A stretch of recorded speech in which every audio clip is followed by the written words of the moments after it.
और ख़वातीन हज़रात, आपको बताते चलें कि कराची के स्कूलों पर नई पाबंदी आयद कर दी गई। स्कूलों पर पाबंदी तलबा और तलबात समेत उस्ताज़ा पर भी लगाई गई है। क्या तफसीलात हैं आपको फराहम करेंगे इस रिपोर्ट में। वीडियो में आगे बढ़ते हैं। देखने वालों से गुजारिश है जल्दी से चैनल को सब्सक्राइब करें और वीडियो को लाइक करें।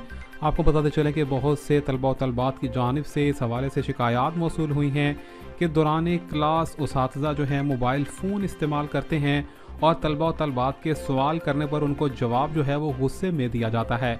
लिहाजा सिंध हुकूमत ने बड़ा फ़ैसला किया है, दौरान क्लास रूम टाइमिंग क्लास के हवाले से अगर उस्ताज़ा मोबाइल फ़ोन का इस्तेमाल करेंगे तो स्कूल से फ़ारिग कर दिया जाएगा। आपको बताएं कि कराची शहर में आज भी 3 सरकारी उस्ताज़ा को स्कूल के अंदर बर वक्त क्लास के दौरान जो है वो मोबाइल का इस्तेमाल करते हुए पकड़ा गया, जिसके बाद उनको स्कूल से फ़ारिग कर दिया गया, मुअत्तल कर दिया गया है उस्ताज़ा को। आपको बताते चलें कि इस हवाले से सख्त पाबंदी आयद कर दी गई है और पाबंदी का इत्तलाक जो है मुकम्मल तौर पर आइंदा आने वाले दिनों में तमाम तर स्कूलों पर निजी और प्राइवेट तौर पर भी रहेगा।